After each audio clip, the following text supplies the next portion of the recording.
Cho thầy xin chút nước uống.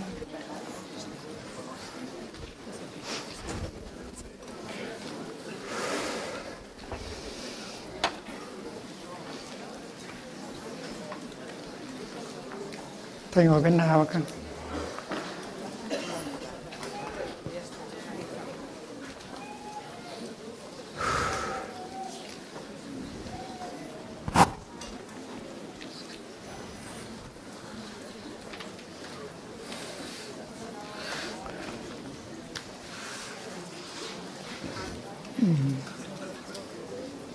Có ai giúp thầy không? Thầy ngồi phía bên này. Có ai giúp thầy tiếng Anh không?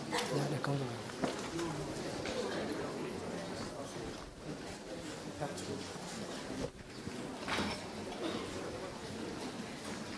Come and help thầy with English. Con xin phép thầy camera xin lấy cái micro cho thầy Philip Rostock.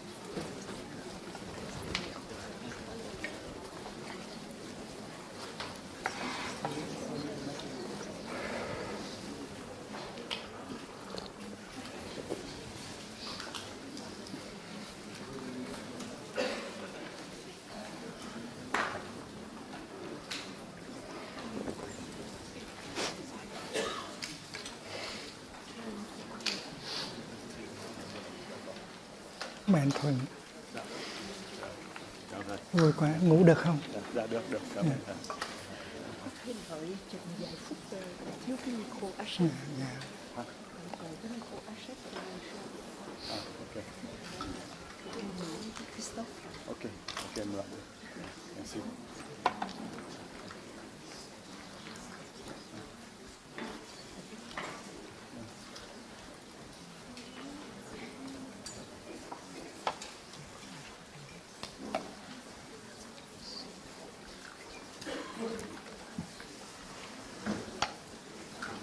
Dạ, xin thầy. There's a cloud in my tea.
Time to enjoy breathing and being together.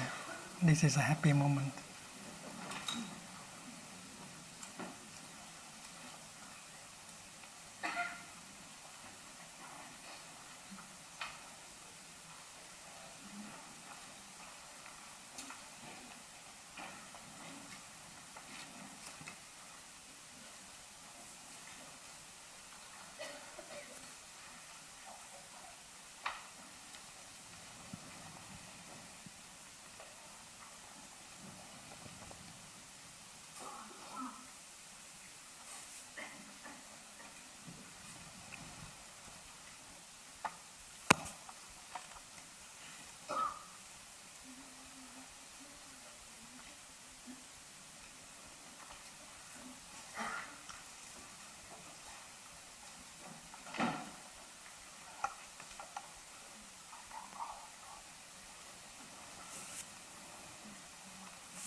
Buddhism is easier than science.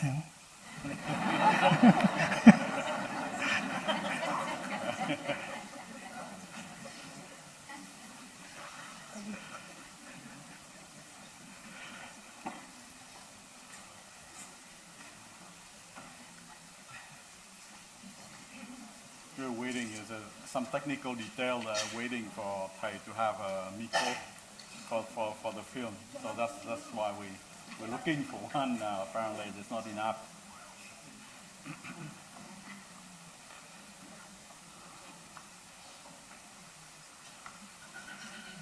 Et pour les francophones, hier, il y a certains qui ont été déçus que je ne parlais pas français, bien que je parle bien français et que je suis en France. Donc je vais essayer donc, de parler en anglais pour la plupart des anglophones, mais aussi je vais traduire moi-même. Je vais me traduire moi-même en français pour les francophones. Donc j'espère que... Voilà, donc... oui, oui.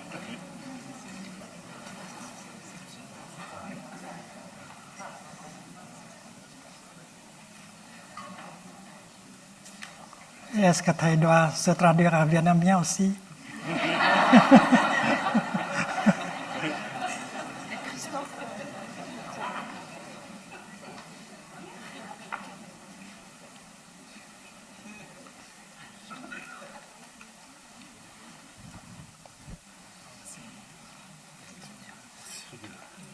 Bonjour Christophe.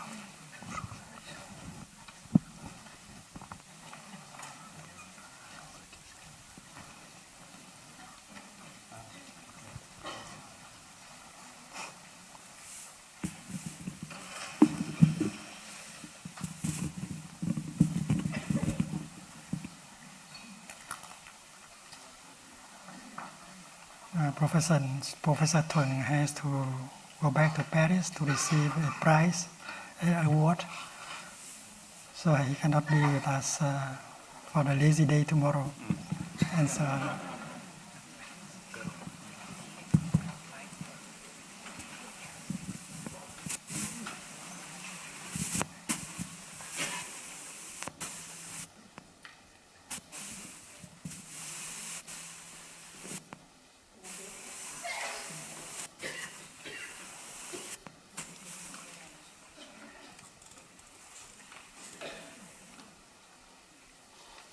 and you ask also the question in French. Je vais faire les deux. Les deux, très bien. I will translate myself because yesterday apparently there was too many technical details that the translator could not translate. And then I was speaking too fast also, I'm sorry. But so apparently the people who were French speaking did not get, I mean, a lot of it was missed apparently. So I tried to correct this by translating myself today. So,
apparently we can start.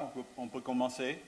So, Thai, if you would, I would like to ask you a few questions about some of the remarks you made today about the relationship between science and Buddhism. So, the first question is, I'm sorry.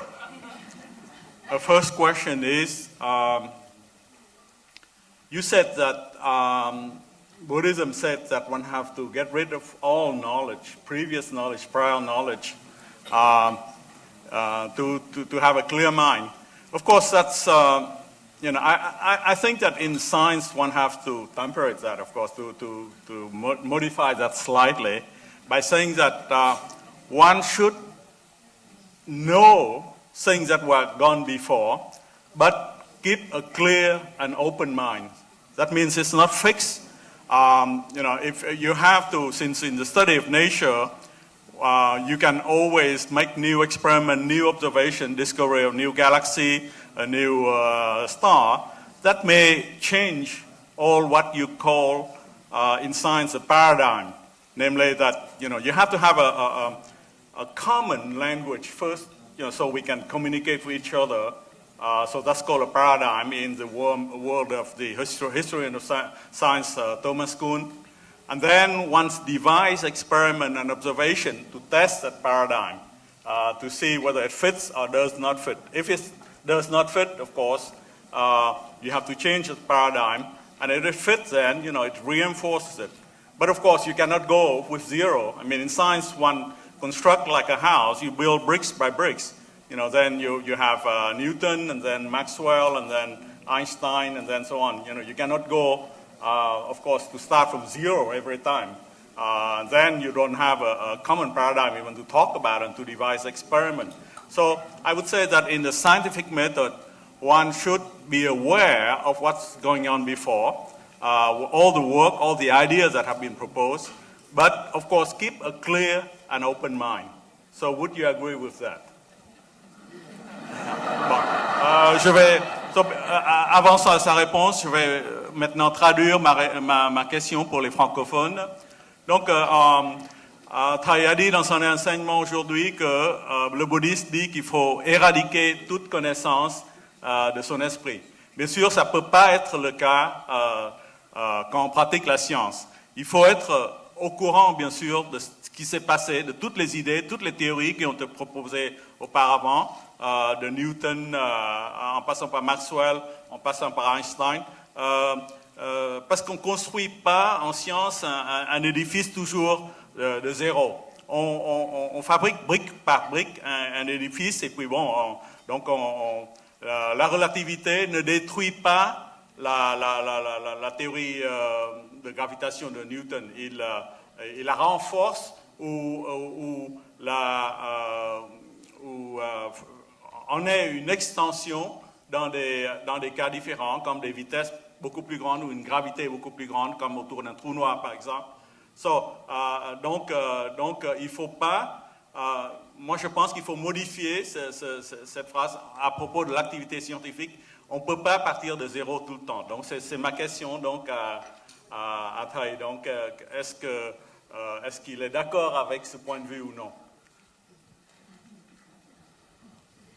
Well, we speak about non-attachment to views. You may have a view, but what you do is to be ready to release that view. You can make good use of the view with the awareness that a better view can be obtained, and that the view can be obtained only when you are capable of releasing this view. Like the teaching of the Buddha, even it is offered by the Buddha, the enlightened one.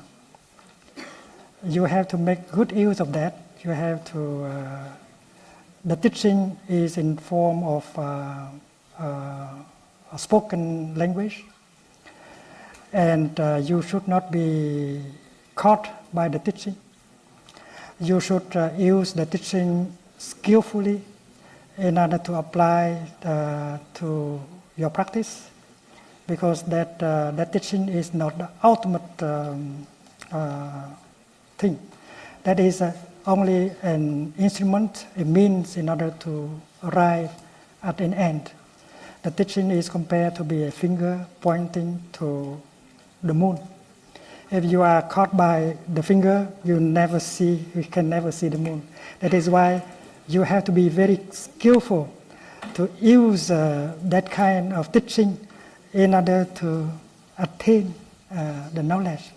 And that is what is recommended by the Buddha, non-attachment to view, and not just the removal of the view. You may make good use of the view and not to be caught by it. Yes. So in fact, I think we agree, I think. So we do have views to start with, but should not be attached to it. And that's, again, that's in conformance with the doctrine of impermanence, that things change, and even our points of view change, and it should be changed. And I think that all the great scientists in the history also, of course, never accepted authority. And science, by definition, is not dogma or authority, right? It's what defines the scientific method is that if there's new element, new observation, and so on, you have to change your theory and you have to change your mind. So it's certainly not a dogma. That's something you receive from your professor or something like that. That's certainly true. So a true scientist always look at nature and change his mind and keep his mind accordingly to what he observes. Donc pour scientifique, je pense que Thich est d'accord. Il faut avoir un point de vue, mais il ne faut pas s'attacher ça comme de la pierre solide. Donc ça rejoint le concept de l'impermanence. Et en fait, les plus grands scientifiques ont toujours su donc, changer leur point de vue, justement, s'il y avait des faits nouveaux qu'apporte l'expérience ou l'observation. Donc, to my second question now. So you said something about inanimate matter has intelligence. I'm not sure that this is the current scientific view now. And again, I think that one has to define the degree of intelligence and consciousness. Even if you claim that an electron has consciousness, which I don't think there's scientific evidence for this at this point. I think there's degrees of consciousness. I would say that a dog, for instance, consciousness is not the same as a man consciousness. I mean, and I think that Buddhism distinguishes this type of consciousness also. So, for instance, if you go back and become a dog, for instance, if, of course, your view of the world is not as sophisticated, and you cannot go further toward the path to nirvana as a man or a person that has consecrated his life to the study of Buddhism. So there's different degree of consciousness, and I would say that an electron, well, it's very, very different from a human being, for instance. You know, the electron, you can define it in physics only by its mass. There's only a few what's called quantum numbers that define a particle. Okay, so its mass, its electric charge, and its spin. That's all. That's only three quantities that physics define. And once you've seen an electron, you've seen them all. You know, they change only. They change only by their mass, the electric charge, and their spin. You see, while I cannot say that from a human being. You know, every human being has a distinct character, distinct, you know, whatever. But he has his brain of 100 billion neurons. While, of course, I don't think that has ever been proven that an electron has neurons in his, and its makeup. It's just a particle, and sometimes described as a wave as well. So I would say that's a different sign of consciousness. So, and by the time you get to nature, for instance, a tree, a rose, for instance, a flower, again, I don't think that, you know, you can say that this flower has a consciousness of a man or a human being, It's whatever, if it will react to, let's say, sunlight, for instance, and do photosynthesis. But I think that this is probably automatic gene behavior, so instinctive. In the case of animal, it's more instinctive. It's not thought out like a human being. We wonder about what is the origin of the universe. Where are we going? Whether there's life or death. I don't.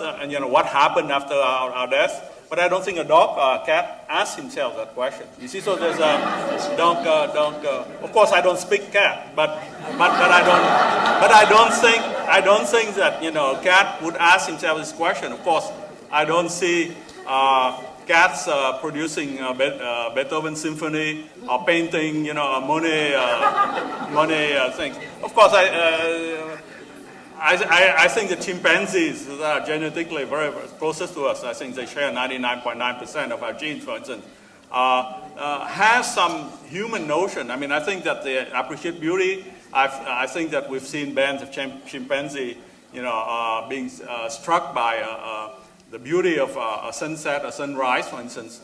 But again, you see, we don't see them writing War and Peace or Beethoven symphony and things like that. So or painting, have a beautiful painting of lilacs or nymphias like Claude Monet. So it's I think there's different degrees of consciousness, and we cannot put all this, all of these things in nature, things in the universe on the same level.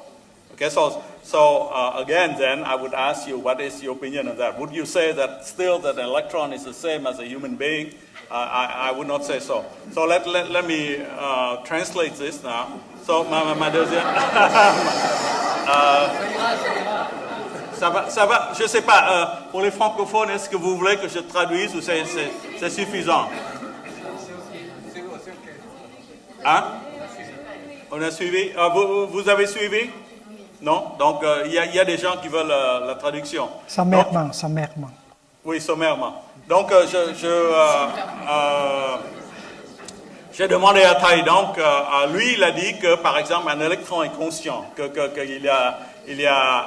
Je suis tout à fait d'accord. Je ne pense pas que c'est la vue scientifique qui est générale. Un électron, par exemple, caractérisé seulement par 3 propriétés. C'est sa masse, sa charge électrique et son spin. C'est le mouvement de rotation. Et une fois que vous avez vu un électron, vous avez vu tous les électrons. Donc, c'est pas... tandis qu'on ne peut pas dire ça d'un être humain. Tout le monde a chaque individualité. Et donc, l'électron n'a pas un système de 100 milliards de neurones qui décide, qui peint, qui écrit Guerre et paix, qui écrit la 7e symphonie, etc. Donc c'est ça. Donc je voudrais avoir ta réaction sur ça. Well, the question reflects a mind of discrimination. Very clearly. We know that when we look into ourselves as a human being, we see that the human being is made only of non-human elements. We have the mineral element in us. We have the element vegetable in us, and we have the element animal in us. Not only we have human ancestors, but we also have animal ancestors, and vegetable ancestors, and also mineral ancestors. And our ancestors do not belong to the past. They belong to the present. They are fully present in us. Without them, we cannot see the way we see. We cannot think the way we think. We cannot live the way we live. And the electron is also in us. So when I produce a thought, every ancestor in me, including the mineral ancestor, the animal, the vegetable ancestors, collaborate with me in order to produce that thought. It's like when you look at a tree. That is not the job of only your eyes. And you know very well. Without the brain, without the blood, without the cells in your body, without all that, seeing would be an impossible thing for eyes. So when the eye see, the whole body is participating in the act of seeing. So when we produce a thought, when we reason, when we create music, when we do mathematics, not only if a number of neurons are doing so, but the whole body, the whole lineage of ancestors in us are participating in producing that thought. So looking like that, you see that you are made of non-you elements. And the non-you element continue to be in you. And if you remove the non-you element out, there's no more you left. So we have the complex of superiority as a human being. We think that we have that kind of intelligence, that kind of consciousness that other living beings do not have. But I'm not very proud of the kind of mind that we are using in our daily life, the mind of discrimination. That mind of discrimination caused by many notions are the foundation of all kinds of suffering. We discriminate against this and that. And that creates complexes of superiority, inferiority, equality, and so on. This plant has intelligence. This plant has knowledge. This plant has a will to live. This plant knows how to fabricate flower and fruit, how to continue to live the best way it can. And it seems to me that this plant is creating less suffering than we human beings. I am not very proud of my mind of discrimination. Therefore, I am free from the complex of superiority of a human being. I know that I can do better. And with the practice of Buddhism, I can remove that kind of discrimination. I can purify our mind, and I can organize my life in such a way that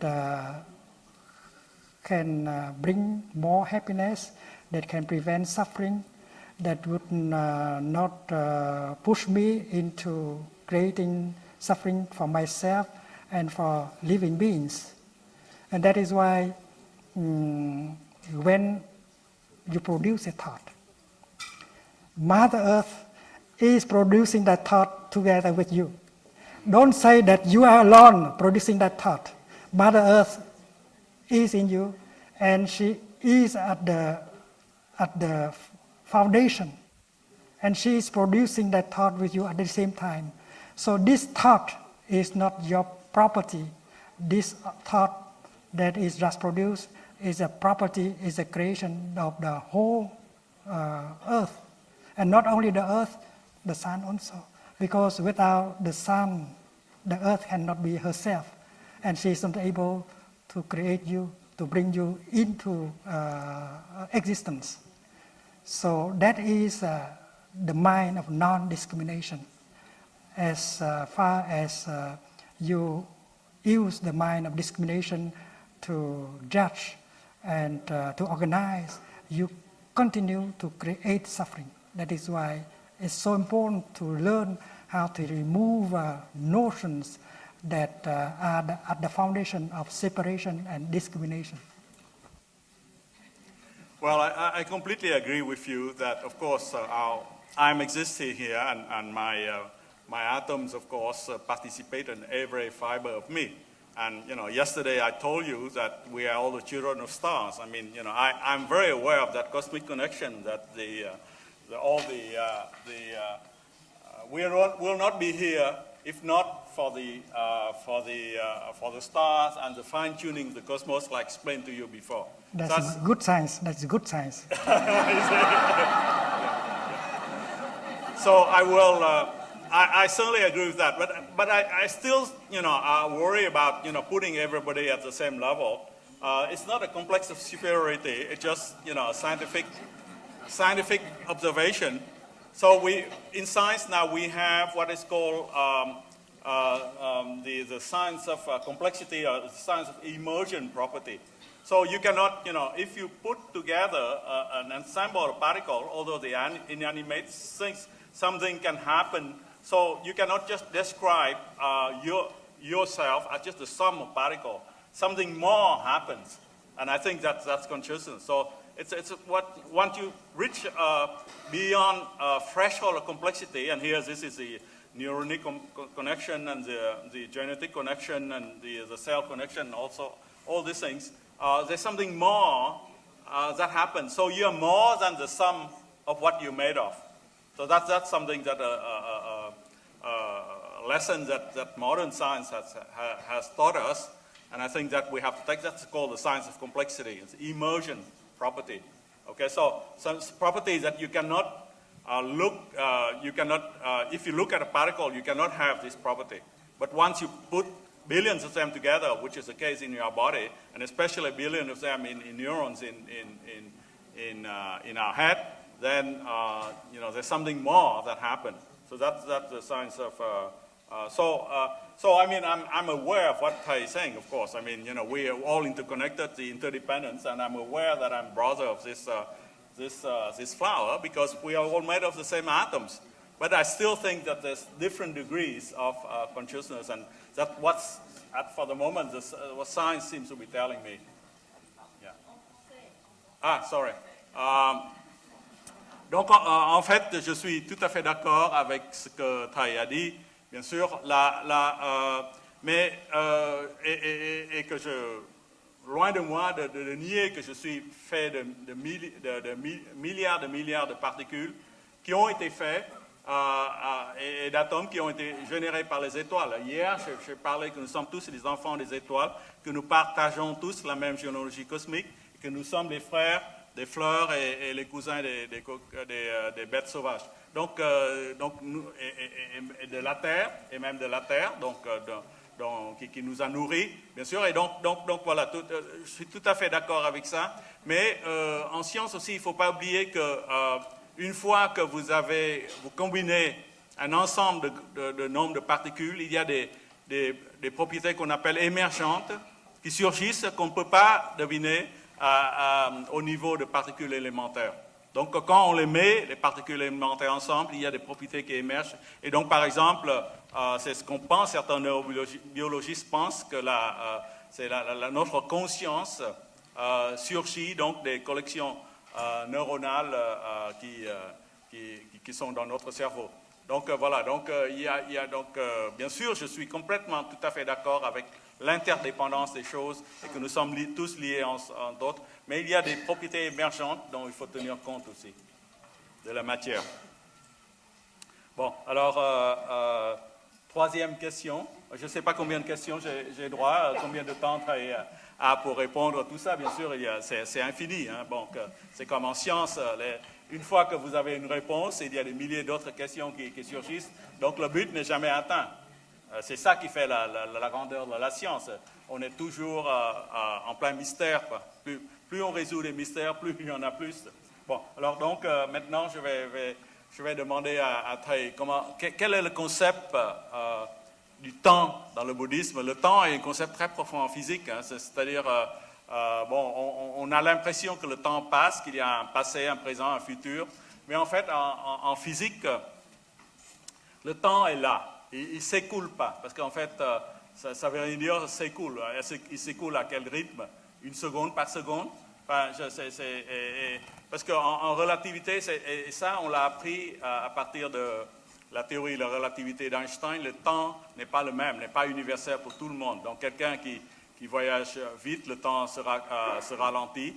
Et en fait, le passé, le présent et le futur de chacun n'est pas le même pour chacun, dépendant du mouvement de l'observateur, en fait. Donc, en fait, en physique, le temps est toujours là. Il n'y a pas de présent, futur ou passé. Et donc, bon, voilà. Donc, ça c'est la conception physique du temps physique, en tout cas. Mais bien sûr, dans le temps, il y a un temps psychologique, il y a maintenant une flèche du temps, bien sûr. Nous sommes tous conscients que donc, cette nouvelle impermanence que nous naissons, nous vivons et puis nous mourrons. Bon, alors, est-ce que les anglophones veulent la traduction ou non? Ouais. Alors, quelqu'un a traduit en anglais pour moi déjà? Pardon?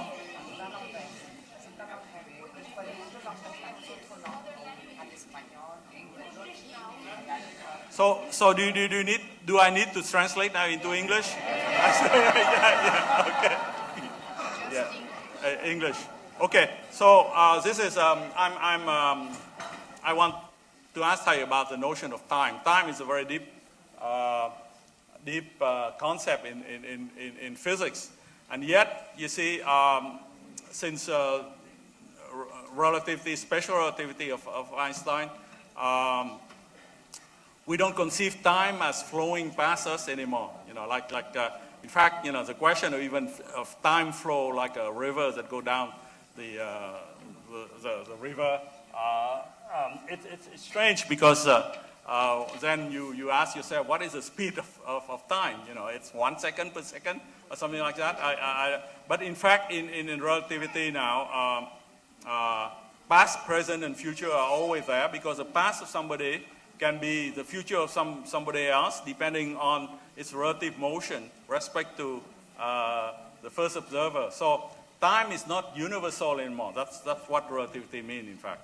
And so time is always there, although there's a psychological time that seems to be flowing because, you know, our past is the past is already gone, the present is here now, and the future is to come.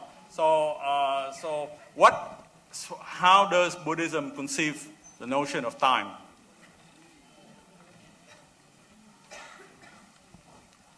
Time is made only of non-time elements.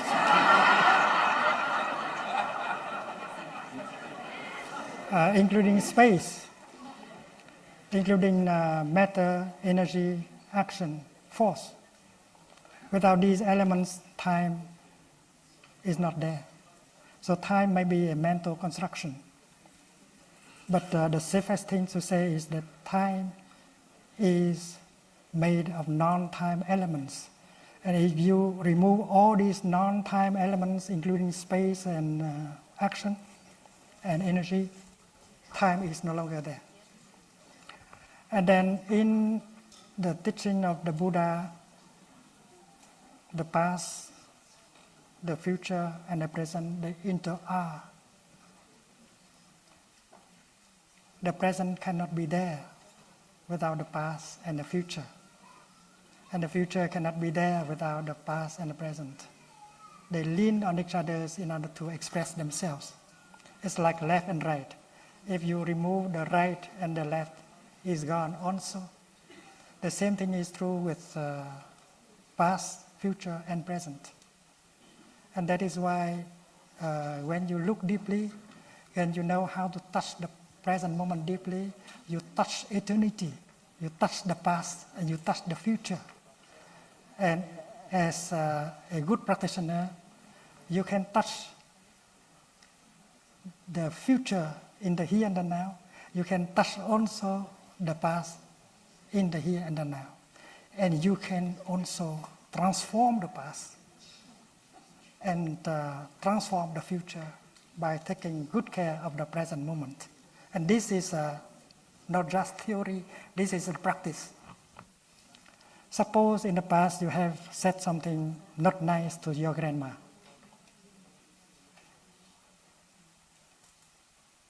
And that continues to be in you, that kind of unskillfulness, that mistake still in you.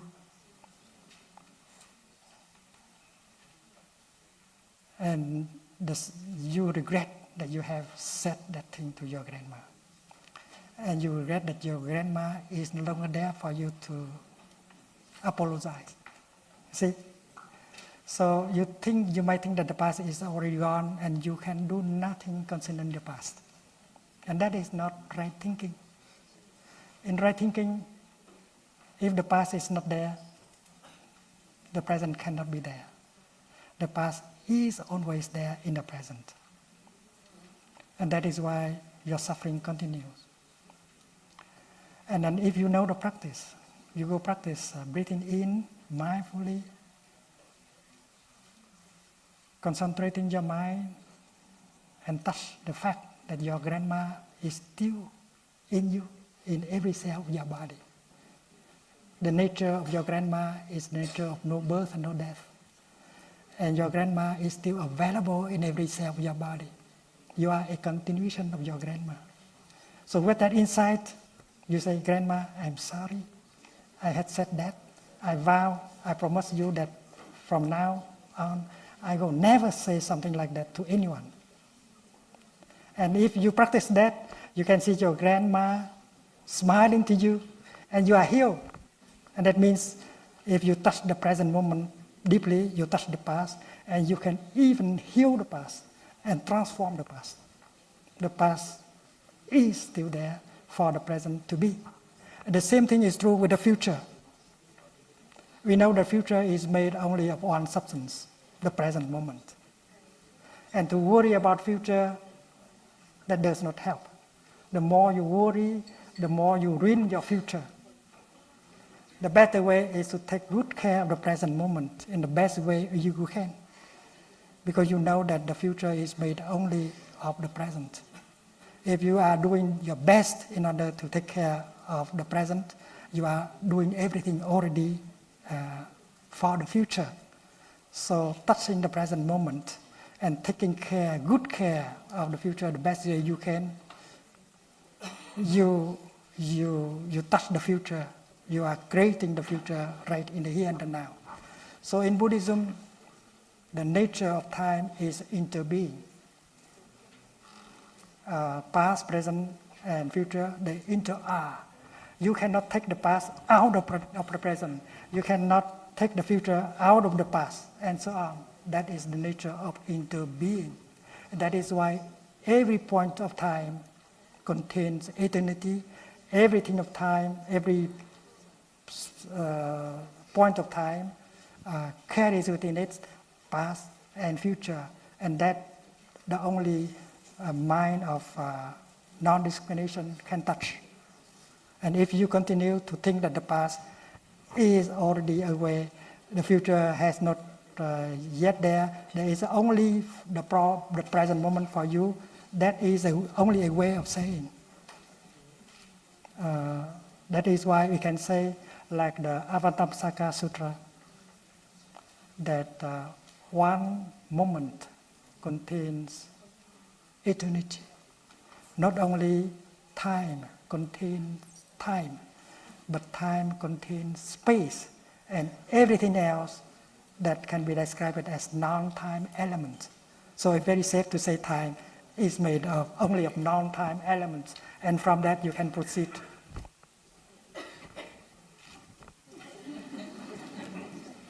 Yes, so in fact that's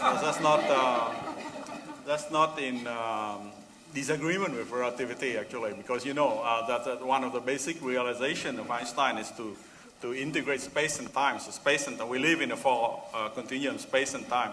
So for somebody who is moving very fast, space is contracting and time is lengthening. So it's slowed down essentially by the same factor, which depend on the velocity of the observer. So in fact, that space and time unification was done scientifically by Einstein, and so that I would not disagree that all this is connected together. Again, this is the interdependence of things.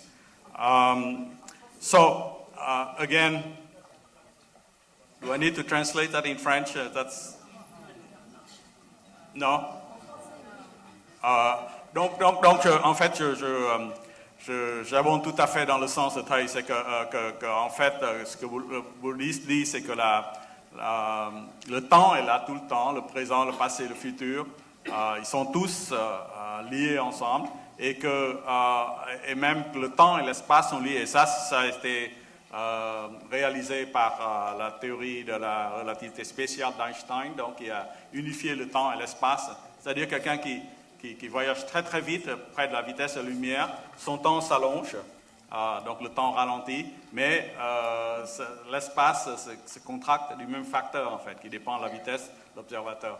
Bon, mais donc ça c'est tout à fait pas contradictoire avec la science moderne. Ok, donc de nouveau this is just a matter of remark. Again, you know, of course I like Buddhism very much, not only because I was raised in it, but because of its spirit. Because I do think it's a logical system of thought, and you know, especially which is very very close to science because it's the experimental effect of it. You know, I like very much the teaching of Buddha who says that never believe anything. You know, not the least is that what I say, unless you experience it yourself. Okay, so that's exactly the spirit of experimentation that a scientist would do. You know, you should not accept dogma or authority, but always experiment it yourself. So in the case of Buddhism, of course, like I said, it's the mind is the instrument, you know, not telescope or microscope, but the mind is the instrument, and so it's a lot of introspective emotion and so on. So. And I would say that, you know, you can experiment that yourself. If you have thought of hate and so on, then of course you're unhappy. But if you have thought of love and compassion, then you're happy. So you know, you can test it yourself. But it's a realm of more feelings and so on, more than I guess the realm of a discussion on nature. I told you that yesterday that the aims are very very different. So anyway, this is just a remark. It's not something that I want to ask Thich about. Okay, so the next question is that the objective reality versus the subjective reality. So Thich has said that one has to do, of course, away with that notion of object and subject. That's certainly true, but still, as a scientist, you know, I can, of course, I realize that an observer is very, very crucial for interpreting whatever he sees, and that's especially true in quantum mechanics, like I explained yesterday. At the same particle, less true maybe on macroscopic scale, like moon, stars, and galaxies, because there are many atoms there. So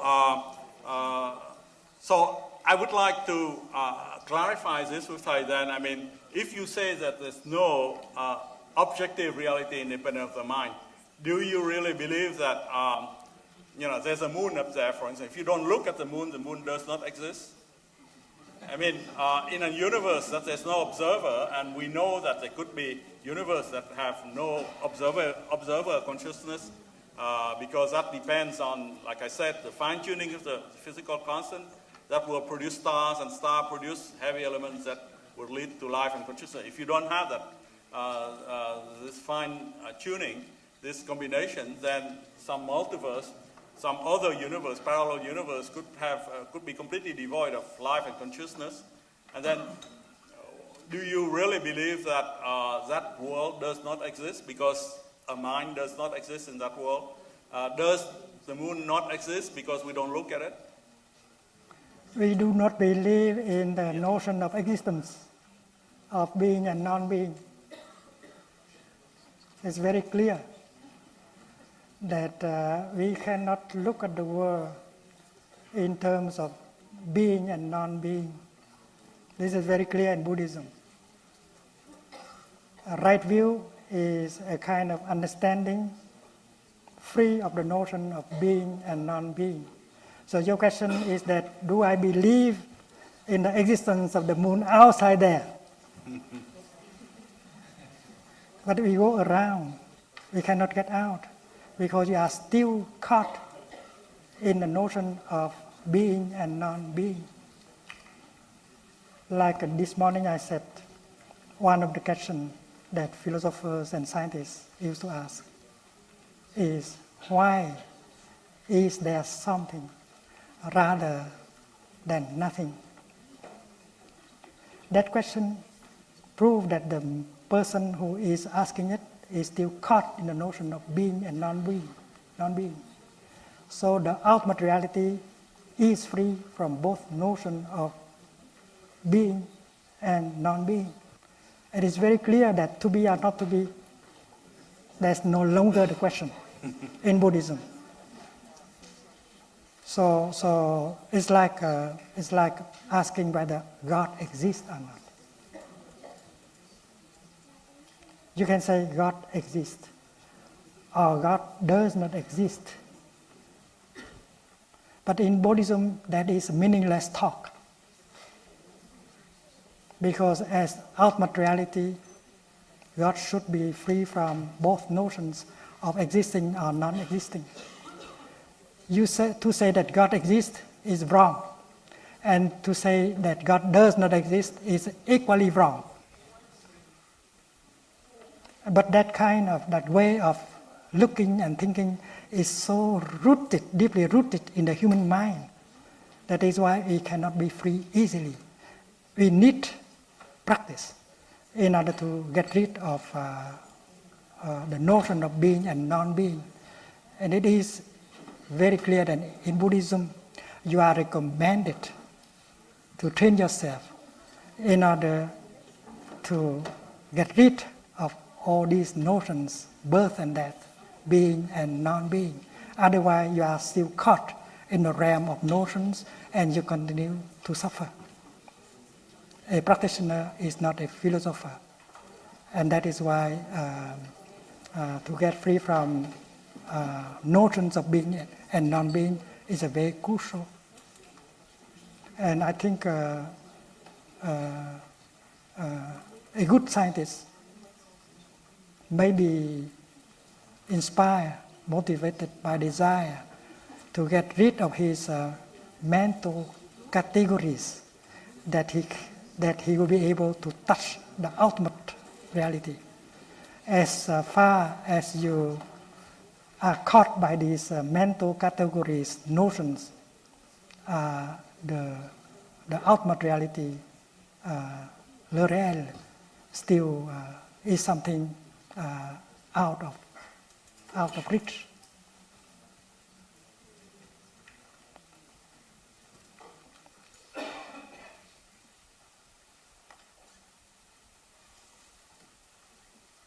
And this morning's teaching about the four foundations of mindfulness is very clear. Nature, the world outside, in science, may be considered to be something independent from mind, from consciousness, but not in Buddhism. In Buddhism, everything is object of mind, is a construction of mind. And if the mind is clear and free, the reality in itself will reflect in your consciousness. And it's very essential to remove the notion of subject and object. The notion, the belief that there is a subjective mind in here. Reaching out in order to touch the objective nature outside. That is the basic mistake, basic obstacle in Buddhism.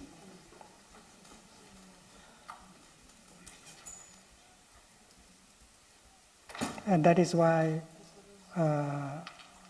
nature, the world, reality, le réel, in Buddhism is always called by that name, object of mind. Mind and object of mind. Mind cannot be without object. Object cannot be without mind. You can only be a participant. You cannot be an observer. Outside of nature, outside of your object of inquiry. And I think modern science begins to see that. being an observer outside, there's no hope. Learn to be a participant. And in India, they have a good example for that. A grain of salt sitting on the bank of the ocean would like to know how salty is the water in the ocean. And the grain of salt is advised to jump into the ocean and to be one with the ocean water. And then the understanding will be perfect. As soon as you stay outside, there's no hope to understand. So to be a participant, to be the object of your inquiry is the only way. And in Buddhism, it's very clear from the beginning. There is mind and there is the object of mind. And these two things, they are always together. Without one, the other cannot be. And that is a very strict, very rigorous. If you stay away from that, you are not a Buddhist. That is not idealism. And later on in the retreat, we will go deeper, a little bit further than this.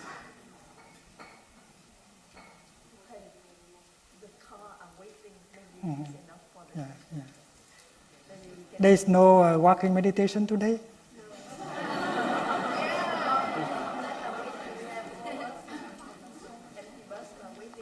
Professor Thuan, you have to come back.